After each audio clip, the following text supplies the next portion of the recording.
দশম শ্ৰেণীৰ গণিতৰ অনুশীলনী 4.3 কুৱেশ্যন নম্বৰ 3 ইয়াত কৈছে তলৰ সমীকৰণবোৰৰ মূল উলিওৱা এক নম্বৰটো কৰিব ওলাইছো চাবা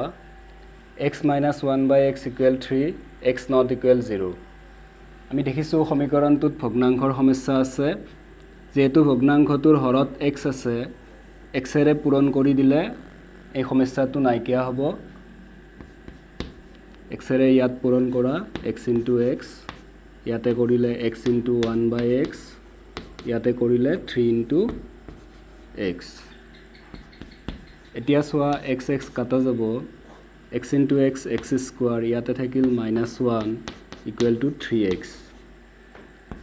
এতিয়া সজাই লম x² + 3x পক্ষান্তৰ কৰা -3x আৰু -1 = 0 এনেদৰে পোৱা দ্বিঘাত সমীকৰণটো দ্বিঘাত সূত্ৰ প্ৰয়োগ কৰি সমাধান কৰিম ইয়াত a b c ৰ মান লিখি লবা a ৰ মান 1 আছে b ৰ মান -3 আৰু c ৰ মান -1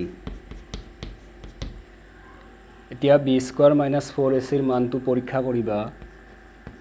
b² - 4ac b² অৰ্থাৎ -3² -4 a মানে 1 c ৰ মান -1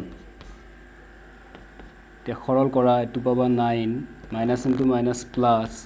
4 * 1 = 4 এটো যোগ কৰিলে পাবা 13 এনেদৰে b² - 4ac ৰ মান শূন্যতকৈ ডাঙৰ পাইছো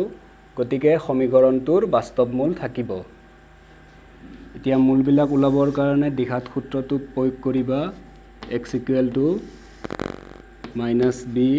-√b²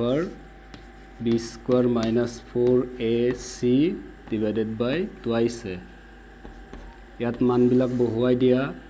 মাইনাস b ৰ মান কিমান আছিল আমাৰ -3 ± b² - 4ac ৰ মান আমি পাইছিলো 13 তলত 2 * a ৰ মান কিমান আছিল আমাৰ 1 -(-3) ±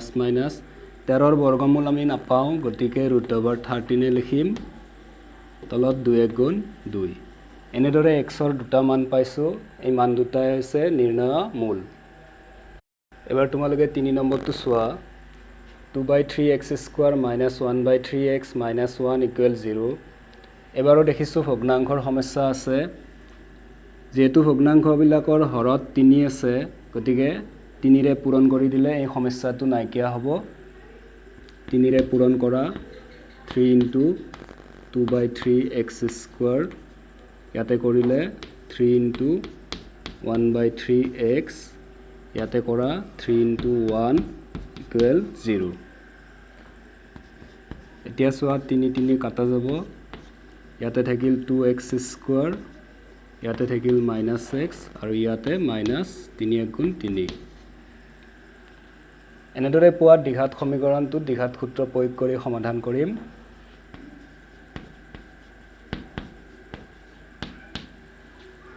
a ৰ মান 2 b ৰ মান -1 c ৰ মান -3 এতিয়া b² - 4ac ৰ মানটো ওলাই লবা b² - 4ac b² অৰ্থাৎ -1² -4 a ৰ মান আছে 2 c ৰ মান -3 সৰল কৰা এটো পাবা 1 - প্লাস 4 × 2 = 8 × 3 = 24 এটো যোগ কৰিলে পাবা 25 দেখিছো b² - 4ac ৰ মান শূন্যতকৈ ডাঙৰ গতিকে এই সমীকৰণটোৰ বাস্তৱ মূল থাকিব এতিয়া দ্বিঘাত সূত্ৰ প্ৰয়োগ কৰিবা x = -b ± √b² - 4ac / ইয়াত মানবিলাক বহুৱাই দিয়া বিৰ মান কিমান আছে আমাৰ -1 plus minus root over B square minus 4ac মান আমি পাইছিলোঁ 25 তলত টুৱাইছে 2 ইনটু এৰ মান কিমান আছে আমাৰ 2 minus into minus plus 1 plus minus 25ৰ বৰ্গমূল 5 2 2 গুণ 4 এতিয়া আমি কি কৰিম ইয়াতে এবাৰ প্লাছ চিন ৰাখিম আৰু এবাৰ মাইনাছ চিন ৰাখিম প্লাছত লিখা 1 প্লাছ 5 ডিভাইডেড বাই 4 মাইনাছত লিখা 1 মাইনাছ 5 ডিভাইডেড বাই 4 এটো যোগ কৰিলে পাবা 6 তলত আছে 4 এটো বিয়োগ কৰিলে পাবা -4 ডিভাইডেড বাই 4 এতিয়া ক্যান্সেল কৰিম আমি 2 এৰে কাটা যাব 2 3 গুণ 6 2 2 গুণ 4 ইয়াতে কৰিলে 4 ৰে 4ক একবাৰ গতিকে আমি মানবিলাক পালো 3/2 আৰু এটা -1 এনেদৰে পোৱা x ৰ মান দুটাই হৈছে নিৰ্ণয় মূল